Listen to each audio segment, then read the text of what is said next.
Dans tout cet exercice, E désigne un R espace vectoriel de dimension finie et K désigne une partie non vide, convexe et compacte de E. Dans la question 1, on considère un endomorphisme U de E tel que K soit stable par U. Pour un vecteur X de K, l'énoncé introduit alors l'isobarycentre Xn des points X, U de X, U carré X jusqu'à Un-1x. Et il introduit également le diamètre de K dont on peut bien en parler, K étant compact, K étant particulier borné.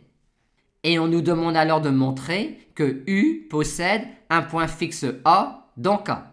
Xn est bien un élément de K, vu que point 1, Xn est l'isobarycentre des points X, U de X, U carré X, Un-1x, qui sont des éléments de K, étant donné que X appartient à K et que K est stable par U.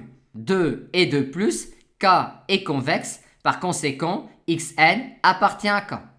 La suite Xn étant alors une suite de points de K, il existe une suite extraite de la suite Xn qui converge vers un élément x0 de K. Et U étant un endomorphisme de E et E étant de dimension finie, on est assuré que U est continu. Par conséquent, la suite U de x phi n converge également et converge vers U de x0. On aimerait maintenant montrer que U de x0 est égal à x0. Pour cela, on va étudier la distance entre ces deux termes-là. Et pour cela, on va commencer par regarder la distance entre xn et U de xn.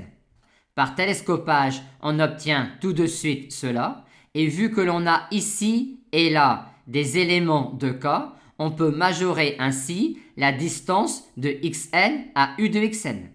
Et donc majorer ainsi la distance de x phi n à U de x phi n. Ce qui nous donne finalement cela, étant donné que quand une application phi est strictement croissante de n dans n, on montre facilement que pour tout n, phi de n est supérieur ou égal à n.